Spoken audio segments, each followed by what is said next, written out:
ಓಂ ಶಾಂತಿ. ಇಂದಿನ ದಿನಾಂಕ 22/3/2024. ಪ್ರಾರ್ಥ ಮುರುಳಿ. ಓಂ ಶಾಂತಿ. ಬಾಪ್ತಾದ ಮಧುಬನ. ಮಧುರ ಮಕ್ಕಳೇ, ಎಷ್ಟು ಸಮಯ ಸಿಗುವುದೋ ಅಂತರ್ಮುಖಿಗಳಾಗುವ ಪುರುಷಾರ್ಥ ಮಾಡಿ. ಬಾಹರ್ಮುಖತೆಯಲ್ಲಿ ಬರಬಾರದು, ಆಗಲೇ ಪಾಪಗಳು ತುಂಡಾಗುತ್ತವೆ. ಪ್ರಶ್ನೆ: ಏರುವ ಕಲೆಯ ಪುರುಷಾರ್ಥವೇನಾಗಿದೆ? ಅದನ್ನು ತಂದೆಯು ಪ್ರತಿಯೊಬ್ಬ ಮಗುವಿಗೆ ಕಲಿಸುತ್ತಾರೆ. ಉತ್ತರ: ಮಕ್ಕಳು ಏರುವ ಕಲೆಯಲ್ಲಿ ಹೋಗಬೇಕೆಂದರೆ ಬುದ್ಧಿಯೋಗವನ್ನು ಒಬ್ಬ ತಂದೆಯೊಂದಿಗೆ ಜೋಡಿಸಿ, ಇಂಥವರು ಹೀಗಿದ್ದಾರೆ, ಆಗಿದ್ದಾರೆ, ಈ ರೀತಿ ಮಾಡುತ್ತಾರೆ, ಇವರಲ್ಲಿ ಅವಗುಣವಿದೆ, ಈ ಮಾತುಗಳಲ್ಲಿ ಹೋಗುವ ಅವಶ್ಯಕತೆ ಇಲ್ಲ, ಅವಗುಣವನ್ನು ನೋಡುವುದರಿಂದ ಮುಖವನ್ನು ತಿರುಗಿಸಿಬಿಡಿ ಎಂದು ಸಹ ವಿದ್ಯೆಯೊಂದಿಗೆ ಮುನಿಸಿಕೊಳ್ಳಬಾರದು. ಮುರುಳಿಯಲ್ಲಿ ಯಾವ ಒಳ್ಳೊಳ್ಳೆಯ ಅಂಶಗಳಿವೆಯೋ ಅದನ್ನು ಧಾರಣೆ ಮಾಡುತ್ತಾ ಇರಿ, ಆಗಲೇ ಏರುವ ಕಲೆಯಲ್ಲಿ ಹೋಗಲು ಸಾಧ್ಯ. ಓಂ ಶಾಂತಿ. ಈಗ ಇದು ಜ್ಞಾನದ ತರಗತಿಯಾಗಿದೆ ಮತ್ತು ಮುಂಜಾನೆಯಲ್ಲಿ ಯೋಗದ ತರಗತಿ ಇರುತ್ತದೆ. ಯಾವ ಯೋಗ? ಇದನ್ನು ಬಹಳ ಚೆನ್ನಾಗಿ ತಿಳಿಸಿಕೊಡಬೇಕು, ಏಕೆಂದರೆ ಬಹಳ ಮನುಷ್ಯರು ಹಠಯೋಗದಲ್ಲಿ ಸಿಕ್ಕಿ ಹಾಕಿಕೊಂಡಿದ್ದಾರೆ. ಆ ಹಠಯೋಗವನ್ನು ಮನುಷ್ಯರು ಕಲಿಸುತ್ತಾರೆ. ಇದು ರಾಜಯೋಗವಾಗಿದೆ. ಇದನ್ನು ಪರಮಾತ್ಮ ಕಲಿಸುತ್ತಾರೆ, ಏಕೆಂದರೆ ರಾಜಯೋಗವನ್ನು ಕಲಿಸಲು ಈಗ ರಾಜರೂ ಸಹ ಯಾರೂ ಇಲ್ಲ. ಈ ಲಕ್ಷ್ಮೀನಾರಾಯಣರು ಭಗವಾನ್ ಭಗವತಿಯಾಗಿದ್ದಾರೆ. ಇವರೂ ಸಹ ರಾಜಯೋಗವನ್ನು ಕಲಿತಿರುವುದರಿಂದಲೇ ಭವಿಷ್ಯದಲ್ಲಿ ಭಗವಾನ್ ಭಗವತಿಯಾದರು. ಇದು ಪುರುಷೋತ್ತಮ ಸಂಗಮ ಯುಗದ ತಿಳುವಳಿಕೆಯಾಗಿದೆ. ಇದಕ್ಕೆ ಪುರುಷೋತ್ತಮ ಎಂದು ಹೇಳಲಾಗುತ್ತದೆ.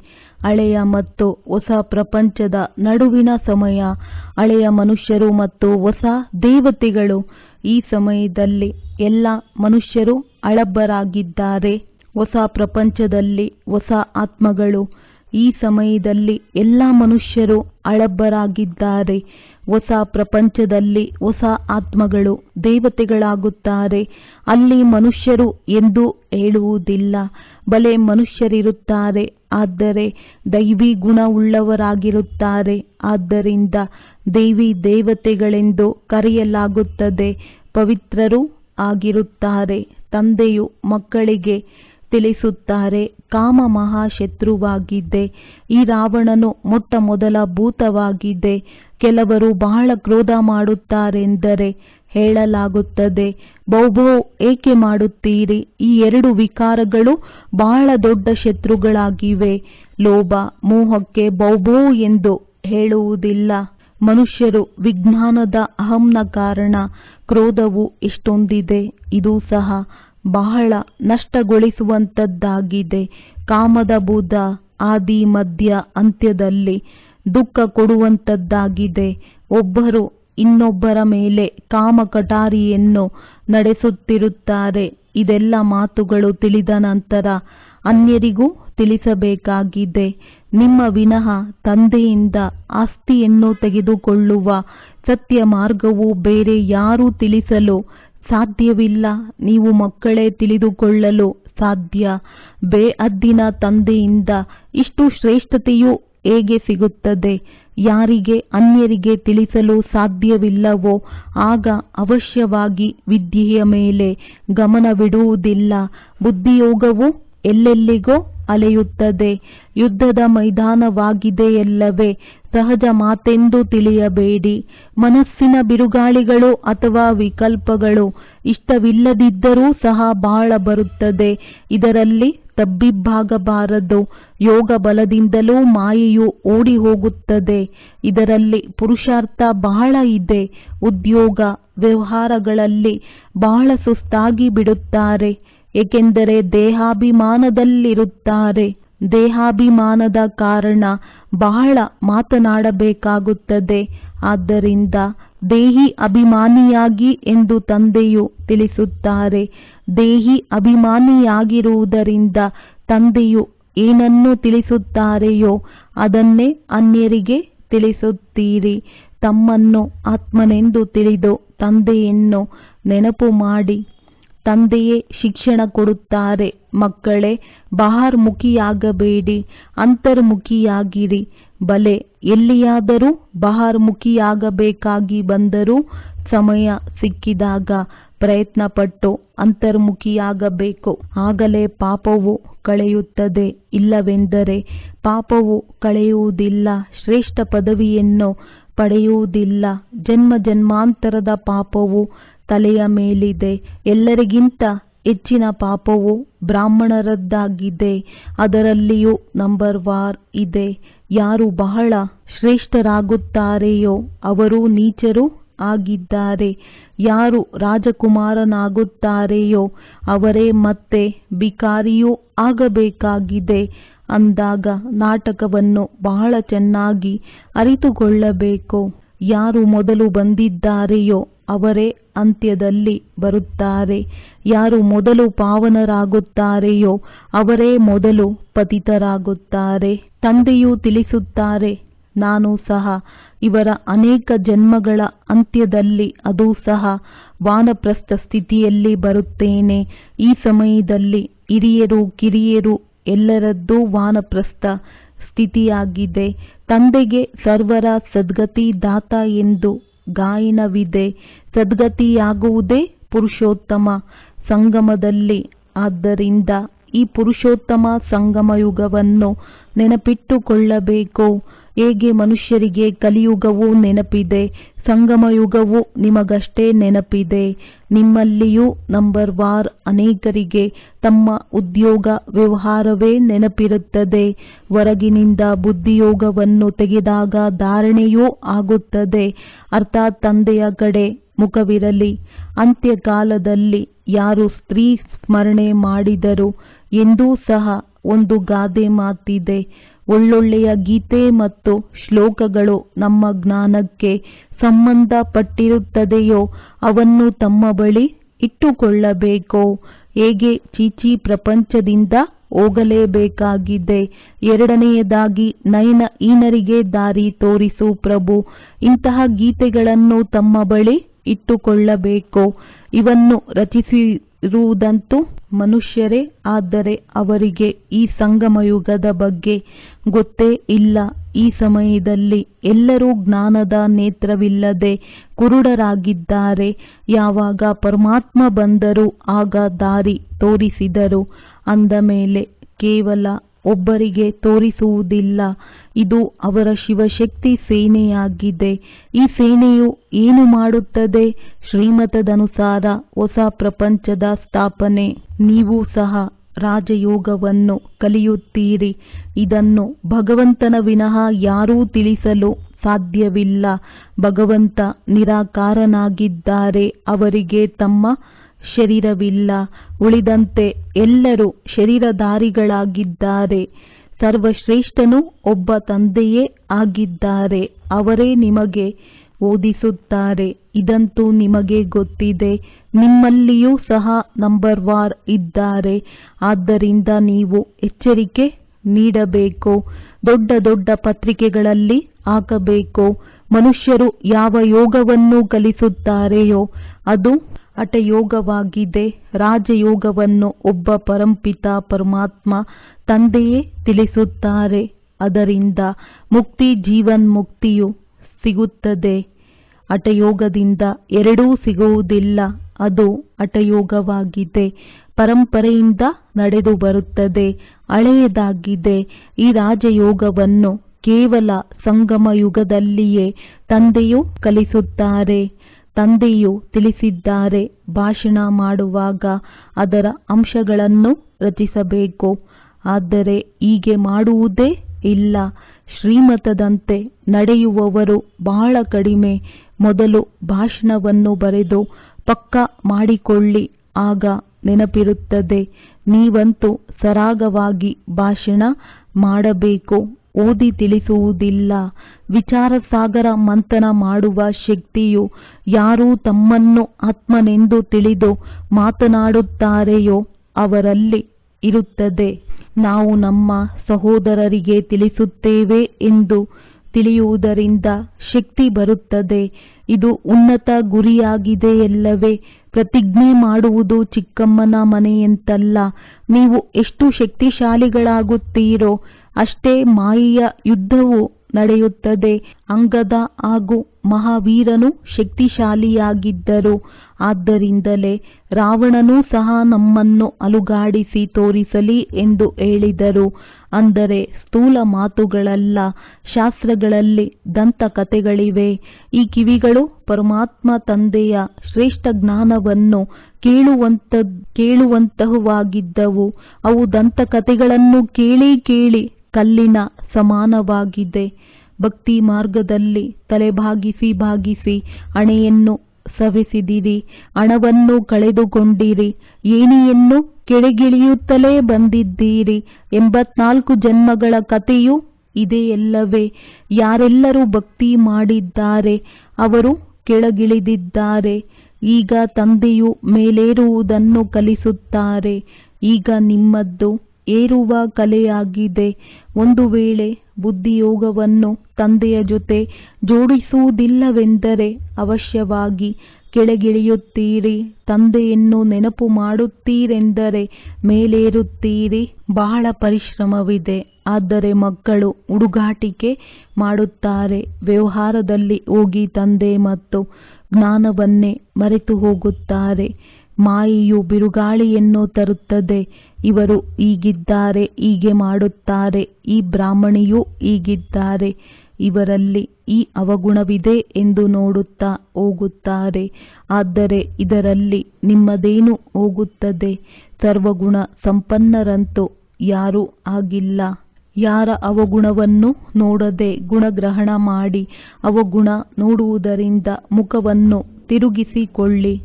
ಮುರುಳಿಯಂತೂ ಸಿಗುತ್ತದೆ, ಅದನ್ನು ಕೇಳುತ್ತಾ ಧಾರಣೆ ಮಾಡುತ್ತಾ ಇರಿ. ಬುದ್ಧಿಯಿಂದ ತಿಳಿಯಬೇಕು. ತಂದೆಯ ಈ ಮಾತು ಸಂಪೂರ್ಣ ಸರಿಯಾಗಿದೆ. ಯಾವ ಮಾತು ಸರಿ ಎನಿಸುವುದಿಲ್ಲವೋ ಅದನ್ನು ಬಿಟ್ಟು ಬಿಡಬೇಕು. ವಿದ್ಯೆಯೊಂದಿಗೆ ಎಂದು ಮುನಿಸಿಕೊಳ್ಳಬಾರದು. ಬ್ರಾಹ್ಮಣಿಯರೊಂದಿಗೆ ಅಥವಾ ವಿದ್ಯೆಯೊಂದಿಗೆ ಮುನಿಸಿಕೊಂಡರೆ ತಂದೆಯೊಂದಿಗೆ ಮುನಿಸಿಕೊಳ್ಳುವುದಾಗಿದೆ. ಹೀಗೆ ಅನೇಕ ಮಕ್ಕಳಿದ್ದಾರೆ. ಮತ್ತೆ ಸೇವಾ ಕೇಂದ್ರಕ್ಕೆ ಬರುವುದಿಲ್ಲ. ಬಲೆ ಯಾರೇ ಹೇಗೆ ಇರಲಿ, ನಿಮ್ಮ ಕೆಲಸ ಮುರುಳಿಯೊಂದಿಗೆ ಇದೆ. ಮುರುಳಿಯಿಂದ ಒಳ್ಳೊಳ್ಳೆಯ ಅಂಶಗಳನ್ನು ಧಾರಣೆ ಮಾಡಬೇಕು. ಯಾರೊಂದಿಗೆ ಮಾತನಾಡಲು ಇಷ್ಟವಾಗದಿದ್ದರೆ ಶಾಂತವಾಗಿದ್ದು ಮುರುಳಿಯನ್ನು ಕೇಳಿ ಹೊರಟು ಹೋಗಬೇಕು. ನಾವು ಇಲ್ಲಿಗೆ ಬರುವುದಿಲ್ಲವೆಂದು ಮುನಿಸಿಕೊಳ್ಳಬಾರದು. ನಂಬರ್ವಾರಂತೂ ಇರುತ್ತಾರೆ. ಮುಂಜಾನೆ ನೀವು ಎದ್ದು ತಂದೆಯ ನೆನಪಿನಲ್ಲಿ ಕುಳಿತುಕೊಳ್ಳುವುದು ಒಳ್ಳೆಯದಾಗಿದೆ. ಏಕೆಂದರೆ ತಂದೆಯು ಬಂದು ಸರ್ಚ್ ಲೈಟ್ ಕೊಡುತ್ತಾರೆ. ಬಾಬಾರವರು ತಮ್ಮ ಅನುಭವವನ್ನು ತಿಳಿಸುತ್ತಾರೆ. ನೆನಪಿನಲ್ಲಿ ಕುಳಿತುಕೊಂಡಾಗ ಯಾರು ಅನನ್ಯ ಮಕ್ಕಳಿದ್ದಾರೆಯೋ ಅವರು ಮೊದಲು ನೆನಪಿಗೆ ಬರುತ್ತಾರೆ. ಬಲೆ ವಿದೇಶದಲ್ಲಿರಬಹುದು, ಕಲ್ಕತ್ತಾದಲ್ಲಿರಬಹುದು. ಅಂದರೆ ಮೊದಲು ಅನನ್ಯ ಮಕ್ಕಳನ್ನು ನೆನಪು ಮಾಡಿ ಸರ್ಚ್ ಲೈಟ್ ಕೊಡುತ್ತಾರೆ. ಮಕ್ಕಳಂತೂ ಬಲೆ ಇಲ್ಲಿಯೂ ಕುಳಿತಿದ್ದಾರೆ. ಆದರೆ ಯಾರು ಸರ್ವೀಸ್ ಮಾಡುತ್ತಾರೆಯೋ ಅವರನ್ನು ತಂದೆಯು ನೆನಪು ಮಾಡುತ್ತಾರೆ. ಹೇಗೆ ಒಳ್ಳೆಯ ಮಕ್ಕಳು ಶರೀರವನ್ನು ಬಿಡುತ್ತಾರೆಂದರೆ ಬಹಳ ಸರ್ವೀಸ್ ಮಾಡಿ ಹೋದರೆಂದು ಅವರ ಆತ್ಮವನ್ನು ನೆನಪು ಮಾಡುತ್ತಾರೆ. ಅಂಥವರು ಅವಶ್ಯವಾಗಿ ಇಲ್ಲಿಯೇ ಹತ್ತಿರದ ಮನೆಯಲ್ಲಿರುತ್ತಾರೆ. ಅಂದಾಗ ಅವರನ್ನೂ ಸಹ ತಂದೆಯು ನೆನಪು ಮಾಡಿ ಸಕಾಶ ಕೊಡುತ್ತಾರೆ. ಎಲ್ಲರೂ ತಂದೆಯ ಮಕ್ಕಳೇ ಆಗಿದ್ದೀರಿ. ಆದರೆ ಯಾರು ಯಾರು ಚೆನ್ನಾಗಿ ಸರ್ವೀಸ್ ಮಾಡುತ್ತಾರೆಂದು ಎಲ್ಲರಿಗೂ ಗೊತ್ತಿದೆ. ಇದರಲ್ಲಿ ಸರ್ಚ್ ಲೈಟ್ ಕೊಡಿ ಎಂದು ಬಾಬಾ ಹೇಳಿದರೆ ಕೊಡುತ್ತಾರೆ. 2 ಇಂಜಿನ್ಗಳು ಇದೆಯಲ್ಲವೇ? ಈ ಬ್ರಹ್ಮ ತಂದೆಯೂ ಸಹ ಇಷ್ಟು ಶ್ರೇಷ್ಠ ಪದವಿಯನ್ನು ಪಡೆಯುತ್ತಾರೆಂದರೆ ಅವಶ್ಯವಾಗಿ ಇವರಲ್ಲಿ ಶಕ್ತಿ ಇರುತ್ತದೆ. ಬಲೆ ಬಾಬಾ ಹೇಳುತ್ತಾರೆ, ಮಕ್ಕಳೇ ಇದನ್ನೇ ತಿಳಿದುಕೊಳ್ಳಿ. ಶಿವತಂದೆಯು ಓದಿಸುತ್ತಾರೆ. ಅಂದಾಗ ಅವರ ನೆನಪೇ ಇರಬೇಕು. ಆದರೆ ಇದಂತೂ ನಿಮಗೆ ಗೊತ್ತಿದೆ, 2 ಬತ್ತಿಗಳಿವೆ. ಮತ್ಯಾರಲ್ಲಿಯೂ 2 ಬತ್ತಿಗಳಿರುವುದಿಲ್ಲ. ಆದ್ದರಿಂದ ಇಲ್ಲಿ 2 ಬತ್ತಿಗಳ ಸನ್ಮುಖದಲ್ಲಿ ಬರುತ್ತೀರೆಂದರೆ ಬಹಳ ಚೆನ್ನಾಗಿ ರಿಫ್ರೆಶ್ ಆಗುತ್ತೀರಿ. ಬೆಳಗಿನ ಸಮಯವು ಬಹಳ ಚೆನ್ನಾಗಿದೆ. ಸ್ನಾನ ಮಾಡಿ ಮಾಳಿಗೆಯ ಮೇಲೆ ಏಕಾಂತದಲ್ಲಿ ಹೋಗಿ ಕುಳಿತುಕೊಳ್ಳಬೇಕು. ಆದ್ದರಿಂದಲೇ ತಂದೆಯು ದೊಡ್ಡ ದೊಡ್ಡ ಮಾಳಿಗೆಗಳನ್ನು ಮಾಡಿಸುತ್ತಾರೆ. ಪಾದ್ರಿಗಳು ಸಹ ಶಾಂತಿಯಲ್ಲಿ ಹೋಗುತ್ತಾರೆ. ಅವಶ್ಯವಾಗಿ ಕ್ರಿಸ್ತನನ್ನು ನೆನಪು ಮಾಡುತ್ತಿರುತ್ತಾರೆ. ಭಗವಂತನನ್ನಂತೂ ತಿಳಿದುಕೊಂಡಿಲ್ಲ. ಒಂದು ವೇಳೆ ಭಗವಂತನನ್ನು ನೆನಪು ಮಾಡುವಂತಿದ್ದರೆ ಶಿವಲಿಂಗವೇ ಬುದ್ಧಿಯಲ್ಲಿ ಬರುತ್ತಿತ್ತು. ತಮ್ಮ ಮಸ್ತಿಯಲ್ಲಿ ಹೊರಟು ಹೋಗುತ್ತಾರೆ. ಅಂದಾಗ ಅವರಿಂದ ಗುಣಗಳನ್ನು ಆರಿಸಿಕೊಳ್ಳಬೇಕು. ಹೇಗೆ ದತ್ತಾತ್ರೇಯನೂ ಸಹ ಎಲ್ಲರಿಂದ ಗುಣಗಳನ್ನು ಅರಿಸಿಕೊಳ್ಳುತ್ತಿದ್ದರೆಂದು ಹೇಳುತ್ತಾರೆ. ನೀವು ಮಕ್ಕಳು ಸಹ ನಂಬರ್ ವಾರ್ ದತ್ತಾತ್ರೇಯರಾಗಿದ್ದೀರಿ. ಇಲ್ಲಿ ಏಕಾಂತವು ಬಹಳ ಚೆನ್ನಾಗಿದೆ. ಎಷ್ಟು ಬೇಕಾದರೂ ಸಂಪಾದನೆ ಮಾಡಿಕೊಳ್ಳಬಹುದು. ಹೊರಗಡೆಯಂತೂ ಉದ್ಯೋಗ ವ್ಯವಹಾರಗಳ ನೆನಪೇ ಇರುತ್ತದೆ. 4 ಗಂಟೆಯ ಸಮಯವೂ ಚೆನ್ನಾಗಿದೆ. ಆ ಸಮಯದಲ್ಲಿ ಹೊರಗಡೆ ಹೋಗುವ ಅವಶ್ಯಕತೆ ಇರುವುದಿಲ್ಲ. ಮನೆಯಲ್ಲಿಯೇ ಕುಳಿತಿರುತ್ತೀರಿ. ಕಾವಲುಗಾರನೂ ಇದ್ದಾರೆ. ಯಜ್ಞದಲ್ಲಿ ಕಾವಲುಗಾರನನ್ನು ಇಡಬೇಕಾಗುತ್ತದೆ. ಯಜ್ಞದ ಪ್ರತಿಯೊಂದು ವಸ್ತುವಿನ ಸಂಭಾಲನೆ ಮಾಡಬೇಕಾಗುತ್ತದೆ. ಏಕೆಂದರೆ ಯಜ್ಞದ ಒಂದೊಂದು ವಸ್ತುವೂ ಸಹ ಅತ್ಯಮೂಲ್ಯವಾಗಿದೆ. ಆದ್ದರಿಂದ ಸುರಕ್ಷಿತವಾಗಿಡಬೇಕು. ಇಲ್ಲಿಗೆ ಯಾರೂ ಬರುವುದಿಲ್ಲ, ಏಕೆಂದರೆ ಇಲ್ಲಿ ಯಾವುದೇ ಆಭರಣಗಳ ಮೊದಲಾದವುಗಳಿಲ್ಲ. ಇದು ಮಂದಿರವೂ ಅಲ್ಲ ಎಂದು ತಿಳಿಯುತ್ತಾರೆ. ಇತ್ತೀಚೆಗಂತೂ ಎಲ್ಲಾ ಕಡೆಯೂ ಕಳ್ಳತನವಾಗುತ್ತದೆ. ವಿದೇಶದಲ್ಲಿಯೂ ಸಹ ಹಳೆಯ ವಸ್ತುಗಳನ್ನು ಕಳ್ಳತನ ಮಾಡಿ ತೆಗೆದುಕೊಂಡು ಹೋಗುತ್ತಾರೆ. ಈಗಿನ ಸಮಯವು ಬಹಳ ಕೊಳಕಾಗಿದೆ. ಕಾಮ ಮಹಾಶತ್ರುವಾಗಿದೆ. ಅದು ಎಲ್ಲವನ್ನು ಮರೆಸಿಬಿಡುತ್ತದೆ. ಅಂದಾಗ ನಿಮ್ಮದು ಮುಂಜಾನೆ ಸದಾ ಆರೋಗ್ಯವಂತರಾಗುವ ತರಗತಿ ಇರುತ್ತದೆ. ಮತ್ತೆ ಇದು ಸದಾ ಐಶ್ವರ್ಯವಂತರಾಗುವ ತರಗತಿಯಾಗಿದೆ. ತಂದೆಯನ್ನು ನೆನಪು ಮಾಡಬೇಕು. ವಿಚಾರ ಸಾಗರ ಮಂಥನವನ್ನು ಮಾಡಬೇಕು. ತಂದೆಯನ್ನು ನೆನಪು ಮಾಡುತ್ತೀರೆಂದರೆ ಆಸ್ತಿಯೂ ನೆನಪಿಗೆ ಬರುತ್ತದೆ. ಹೇಗೆ ತಂದೆಯು ಬೀಜರೂಪನಾಗಿದ್ದಾರೆ. ವೃಕ್ಷದ ಆದಿ ಮಧ್ಯ ಅಂತ್ಯದ ತಿಳುವಳಿಕೆ ಅವರಿಗಿದೆ. ಅಂದ ಮೇಲೆ ನಿಮ್ಮ ವ್ಯಾಪಾರವೂ ಸಹ ಇದೇ ಆಗಿದೆ. ಬೀಜವನ್ನು ನೆನಪು ಮಾಡುವುದರಿಂದ ಪವಿತ್ರರಾಗುತ್ತೀರಿ. ಚಕ್ರವನ್ನು ನೆನಪು ಮಾಡಿದರೆ ಚಕ್ರವರ್ತಿ ರಾಜರಾಗುತ್ತೀರಿ. ಅರ್ಥಾತ್ ಹಣ ಸಿಗುತ್ತದೆ. ರಾಜ ವಿಕ್ರಮ ಮತ್ತು ರಾಜ ವಿಕ್ರಮಾಜಿತ್ ಸಂವತ್ಸರ 2 ಸಂವತ್ಸರಗಳನ್ನು ಸೇರಿಸಿ ಬಿಟ್ಟಿದ್ದಾರೆ. ರಾವಣನು ಬಂದಿದ್ದರಿಂದ ವಿಕ್ರಮ ಸಂವತ್ಸರವು ಪ್ರಾರಂಭವಾಯಿತು. ದಿನಾಂಕವು ಬದಲಾಗಿ ಬಿಟ್ಟಿತು. ಅದು 1 ರಿಂದ 2500 ವರ್ಷಗಳವರೆಗೆ ನಡೆಯುತ್ತದೆ. ನಂತರ ವಿಕ್ರಮ ಸಂವತ್ಸರವು 2500 ರಿಂದ 5000 ವರ್ಷಗಳವರೆಗೆ ನಡೆಯುತ್ತದೆ. ಹಿಂದೂಗಳಿಗೆ ತಮ್ಮ ಧರ್ಮದ ಬಗ್ಗೆ ಗೊತ್ತೇ ಇಲ್ಲ. ತಮ್ಮ ಮೂಲ ಧರ್ಮವನ್ನೇ ಮರೆತು ಅಧರ್ಮಿಗಳಾಗಿರುವಂಥದ್ದು ಇದೊಂದೇ ಧರ್ಮವಾಗಿದೆ. ಧರ್ಮ ಸ್ಥಾಪಕರನ್ನೂ ಮರೆತಿದ್ದಾರೆ. ಆರ್ಯ ಸಮಾಜವು ಯಾವಾಗ ಆರಂಭವಾಯಿತೆಂಬುದನ್ನು ನೀವು ತಿಳಿಸಿಕೊಡಬಹುದು. ಆರ್ಯರು ಸುಧಾರಣೆಯಾಗಿರುವವರು ಸತ್ಯಯುಗದಲ್ಲಿದ್ದರು. ಈಗ ಅನಾರ್ಯರಿದ್ದಾರೆ. ತಂದೆಯು ಬಂದು ನಿಮ್ಮನ್ನು ಸುಧಾರಣೆ ಮಾಡುತ್ತಾರೆ. ಚಕ್ರವಿದೆ. ನಿಮ್ಮ ಬುದ್ಧಿಯಲ್ಲಿ ಪೂರ್ಣ ಚಕ್ರವಿದೆ. ಯಾರು ಒಳ್ಳೆಯ ಪುರುಷಾರ್ಥಿಗಳಿದ್ದಾರೆಯೋ ಅವರು ತಾವು ತಿಳಿಯುತ್ತಾರೆ. ಅನ್ಯರಿಂದಲೂ ಪುರುಷಾರ್ಥ ಮಾಡಿಸುತ್ತಾರೆ. ತಂದೆಯು ಬಡವರ ಬಂಧುವಾಗಿದ್ದಾರೆ.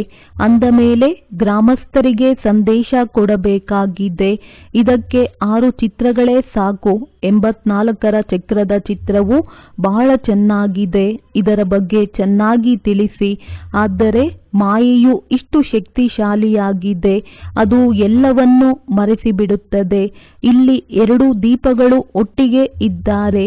ಒಂದು ತಂದೆಯದು, ಇನ್ನೊಂದು ಇವರದ್ದು. ಬ್ರಹ್ಮ ಇಬ್ಬರು ಶಕ್ತಿಶಾಲಿಯಾಗಿದ್ದಾರೆ. ಆದರೆ ಈ ಬ್ರಹ್ಮ ತಂದೆಯೂ ತಿಳಿಸುತ್ತಾರೆ, ಮಕ್ಕಳೇ, ನೀವು ಒಂದೇ ಶಕ್ತಿಶಾಲಿ ದೀಪವನ್ನು ಹಿಡಿದುಕೊಳ್ಳಿ. ಎಲ್ಲ ಮಕ್ಕಳು ಬ್ರಹ್ಮ ತಂದೆಯೂ ಇರುವಲ್ಲಿಗೆ ಓಡುತ್ತಾರೆ. ಡಬಲ್ ದೀಪಗಳಿವೆ ಎಂದು ತಿಳಿಯುತ್ತಾರೆ. ತಂದೆಯು ಸನ್ಮುಖದಲ್ಲಿ ತಿಳಿಸುತ್ತಾರೆ, ನಿಮ್ಮೊಂದಿಗೆ ಕೇಳುವೆನು, ನಿಮ್ಮೊಂದಿಗೆ ಮಾತನಾಡುವೆನು ಎಂದು ಗಾಯನವಿದೆ. ಆದರೆ ಇಲ್ಲಿ ಬಂದು ಕುಳಿತು ಬಿಡಬೇಕೆಂದಲ್ಲ. 7 ದಿನಗಳ ಕಾಲ ಕೇಳಿದರೆ ಸಾಕು. ಒಂದು ವೇಳೆ ಎಲ್ಲರನ್ನೂ ಇಲ್ಲಿ ಕೂರಿಸಿದರೆ ಬಹಳ ಆಗಿಬಿಡುತ್ತಾರೆ. ನಾಟಕದನುಸಾರ ಇದೆಲ್ಲವೂ ನಡೆಯುತ್ತಿರುತ್ತದೆ. ಆದರೆ ನಿಮಗೆ ಬಹಳ ಆಂತರಿಕ ಖುಷಿ ಇರಬೇಕು. ಯಾರು ತನ್ನ ಸಮಾನ ಮಾಡಿಕೊಳ್ಳುತ್ತಾರೆಯೋ ಅವರಿಗೆ ಆ ಖುಷಿ ಇರುತ್ತದೆ. ಪ್ರಜೆಗಳನ್ನು ಮಾಡಿಕೊಂಡಾಗಲೇ ರಾಜರಾಗಲು ಸಾಧ್ಯವಲ್ಲವೇ? ಪಾಸ್ಪೋರ್ಟ್ ಬೇಕಲ್ಲವೇ? ತಂದೆಯನ್ನು ಯಾರಾದರೂ ಕೇಳಿದರೆ ತಂದೆಯು ತಕ್ಷಣ ಹೇಳಿಬಿಡುತ್ತಾರೆ, ನನ್ನಲ್ಲಿ ಯಾವ ಅವಗುಣವಿದೆ ಎಂದು ತಮ್ಮನ್ನು ನೋಡಿಕೊಳ್ಳಿ. ಮಾನ ಅಪಮಾನ ಎಲ್ಲವನ್ನೂ ಸಹನೆ ಮಾಡಬೇಕಾಗುತ್ತದೆ. ಯಜ್ಞದಿಂದ ಏನು ಸಿಗುತ್ತದೆಯೋ ಅದರಲ್ಲಿ ಖುಷಿಯಾಗಿರಬೇಕು. ಯಜ್ಞದ ಭೋಜನದ ಪ್ರತಿ ಬಹಳ ಪ್ರೀತಿ ಇರಬೇಕು. ಸನ್ಯಾಸಿಗಳು ತಟ್ಟೆಯನ್ನು ತೊಳೆದು ಕುಡಿಯುತ್ತಾರೆ, ಏಕೆಂದರೆ ಅವರಿಗೆ ಭೋಜನದ ಮಹತ್ವಿಕೆ ಇದೆ. ಕೊನೆಗೆ ಇಂತಹ ಸಮಯವೂ ಬರಲಿದೆ, ಆಹಾರ ಧಾನ್ಯಗಳು ಸಿಗುವುದಿಲ್ಲ. ಆಗ ಎಲ್ಲವನ್ನೂ ಸಹನೆ ಮಾಡಬೇಕಾಗುತ್ತದೆ. ಆಗಲೇ ಉತ್ತೀರ್ಣರಾಗುತ್ತೀರಿ. ಒಳ್ಳೆಯದು. ಮಧುರಾತಿ ಮಧುರ ಅಗಲಿ ಹೋಗಿ ಮರಳಿ ಸಿಕ್ಕಿರುವ ಮಕ್ಕಳ ಪ್ರತಿ ಮಾತ್ಪಿತಾ ಬಾಪ್ತಾದರವರ ನೆನಪು, ಪ್ರೀತಿ ಹಾಗೂ ಸುಪ್ರಭಾತ. ಆತ್ಮಿಕ ಮಕ್ಕಳಿಗೆ ಆತ್ಮಿಕ ತಂದೆಯ ನಮಸ್ತೆ. ಧಾರಣೆಗಾಗಿ ಮುಖ್ಯ ಸಾರ. ಯಾರಲ್ಲಿಯಾದರೂ ಯಾವುದೇ ಅವಗುಣ ಕಾಣಿಸಿದರೆ ತಮ್ಮ ಮುಖವನ್ನು ತಿರುಗಿಸಿಕೊಳ್ಳಬೇಕು. ವಿದ್ಯೆಯೊಂದಿಗೆ ಎಂದು ಮುನಿಸಿಕೊಳ್ಳಬಾರದು. ದತ್ತಾತ್ರೇಯನ ರೀತಿ ಎಲ್ಲರಿಂದ ಗುಣಗಳನ್ನು ಆರಿಸಿಕೊಳ್ಳಬೇಕು. ಹೊರಗಿನ ಪ್ರಪಂಚದಿಂದ ಬುದ್ಧಿಯನ್ನು ತೆಗೆದು ಅಂತರ್ಮುಖಿಯಾಗುವ ಅಭ್ಯಾಸ ಮಾಡಬೇಕು. ಉದ್ಯೋಗ ವ್ಯವಹಾರಗಳಲ್ಲಿರುತ್ತಾ ಆತ್ಮ ಅಭಿಮಾನಿಯಾಗಿರಬೇಕು. ಹೆಚ್ಚಿನ ಮಾತುಕತೆಯಲ್ಲಿ ಬರಬಾರದು. ವರದಾನ: ಈಶ್ವರಿಯ ಸೇವೆಯ ಬಂಧನದ ಮೂಲಕ ಸಮೀಪ ಸಂಬಂಧದಲ್ಲಿ ಬರುವ ರಾಯಲ್ ಫ್ಯಾಮಿಲಿಯ ಅಧಿಕಾರಿ ಭವ. ಈಶ್ವರಿಯ ಸೇವೆಯ ಬಂಧನವು ಸಮೀಪ ಸಂಬಂಧದಲ್ಲಿ ತರುವಂತದ್ದಾಗಿದೆ. ಯಾರೆಷ್ಟು ಸೇವೆಯನ್ನು ಮಾಡುತ್ತಾರೆ, ಸೇವೆಯ ಅಷ್ಟು ಫಲವು ಸಮೀಪ ಸಂಬಂಧದಲ್ಲಿ ಬರುತ್ತಾರೆ. ಇಲ್ಲಿನ ಸೇವಾದಾರಿ ಅಲ್ಲಿನ ರಾಯಲ್ ಫ್ಯಾಮಿಲಿಯ ಅಧಿಕಾರಿಯಾಗುವರು. ಇಲ್ಲಿ ಎಷ್ಟು ಹಾರ್ಡ್ ಸೇವೆಯನ್ನು ಮಾಡುತ್ತಾರೆ, ಅಲ್ಲಿ ಅಷ್ಟೇ ಆರಾಮವಾಗಿ ಸಿಂಹಾಸನದ ಮೇಲೆ ಕುಳಿತಿರುವರು. ಮತ್ತು ಇಲ್ಲಿ ಯಾರು ಆರಾಮ ಮಾಡುತ್ತಾರೆಯೋ ಅಲ್ಲಿ ಅವರು ಕೆಲಸ ಮಾಡುವರು. ಒಂದೊಂದು ಸೆಕೆಂಡಿನ ಒಂದೊಂದು ಕಾರ್ಯದ ಲೆಕ್ಕಾಚಾರವು ತಂದೆಯ ಬಳಿ ಇದೆ. ಸ್ಲೋಗನ್: ಸ್ವಪರಿವರ್ತನೆಯ ಮೂಲಕ ವಿಶ್ವ ಪರಿವರ್ತನೆಯ ಪ್ರಕಂಪನಗಳನ್ನು ತೀವ್ರಗತಿಯಿಂದ ಹರಡಿಸಿರಿ. ಒಳ್ಳೆಯದು. ಓಂ ಶಾಂತಿ.